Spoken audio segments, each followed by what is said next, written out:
കുറ്റകൃത്യങ്ങൾ എങ്ങനെ റിപ്പോർട്ട് ചെയ്യണമെന്ന് വ്യക്തമാക്കുകയാണ് കേരള പോലീസ്.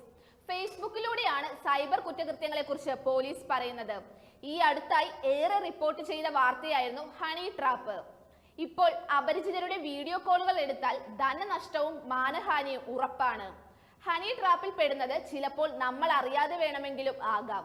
നമ്മുടെ ഫോണിൽ അറിയാത്ത നമ്പറിൽ നിന്നോ അറിയാത്ത വ്യക്തികളിൽ നിന്നോ വരുന്ന വീഡിയോ കോളുകൾ ചിലപ്പോൾ ട്രാപ്പ് ആകാം.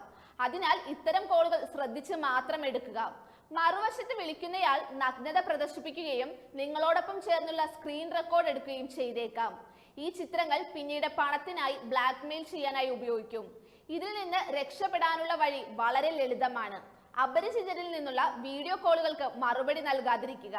തട്ടിപ്പിനിരയായാൽ 1 മണിക്കൂറിനകം ഈ ഒരു സമയത്തെ ഗോൾഡൻ ഹവർ എന്നാണ് പറയുന്നത്. അതിനാൽ ഈ സമയത്ത് തന്നെ വിവരം 1930 എന്ന നമ്പറിൽ അറിയിച്ചാൽ പണം തിരികെ ലഭിക്കാനുള്ള സാധ്യത കൂടുതലാണ്. ഇപ്പോൾ പരാതികൾ പോലീസ് സ്റ്റേഷനിൽ പോകാതെ രഹസ്യമായി പരാതി അറിയിക്കുന്നതിനുള്ള സംവിധാനം കൂടി ഒരുക്കിയിരിക്കുകയാണ് കേരള പോലീസ്. കുറ്റകൃത്യത്തെക്കുറിച്ച് വിവരം ലഭിച്ചാലും പൊല്ലാപ്പ് പിടിക്കേണ്ട എന്ന് കരുതി പോലീസിനെ സമീപിക്കുന്നതിൽ നിന്ന് വിട്ടുനിൽക്കുന്നവരാണ് ഭൂരിഭാഗം ആളുകളും. പോലീസ് സ്റ്റേഷനിൽ നേരിട്ട് പോകുന്നതടക്കമുള്ള കാര്യങ്ങളെക്കുറിച്ച് ആലോചിക്കുമ്പോഴാണ് ഭൂരിഭാഗം ആളുകളും പിൻവാങ്ങുന്നത്. ഇപ്പോൾ സ്റ്റേഷനിൽ പോകാതെ തന്നെ വിവരങ്ങൾ പോലീസിനെ രഹസ്യമായി അറിയിക്കാം.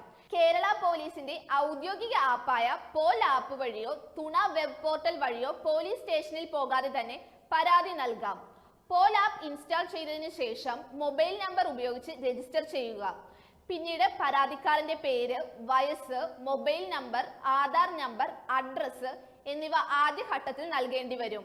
തുടർന്ന് പരാതിക്ക് ആധാരമായ സംഭവം നടന്ന സ്ഥലം, തീയതി, പരാതിയുടെ ലഘുവിവരണം എന്നിവ സെലക്ട് ചെയ്ത് നൽകിയതിനു ശേഷം അനുബന്ധമായ രേഖകൾ നൽകാനുണ്ടെങ്കിൽ അതും കൂടി അപ്ലോഡ് ചെയ്യേണ്ടി വരും. അടുത്തതായി ആർക്കെതിരെയാണോ പരാതി നൽകുന്നത് അവരുടെ വിവരങ്ങൾ കൂടി സബ്മിറ്റ് ചെയ്യാവുന്നതാണ്. പോലീസ് സ്റ്റേഷൻ മുതൽ DGP ഓഫീസിലേക്ക് വരെ പരാതി നൽകുവാൻ ഈ സംവിധാനത്തിലൂടെ സാധിക്കും. പരാതി നൽകിയതിനുള്ള രസീത് പരാതിക്കാരന് ഡൗൺലോഡ് ചെയ്ത് പ്രിന്റും എടുക്കാവുന്നതാണ്. കുറ്റകൃത്യങ്ങൾ അധികാരികളെ അറിയിക്കേണ്ടത് ഒരു പൗരന്റെ കടമയാണ്. അതിനാൽ ഇനി മടിച്ചു നിൽക്കണ്ട, എല്ലാവരും ഉത്തരവാദിത്തമുള്ള പൗരന്മാരാകുക. You are watching India's first NGO television, Malanadu TV India.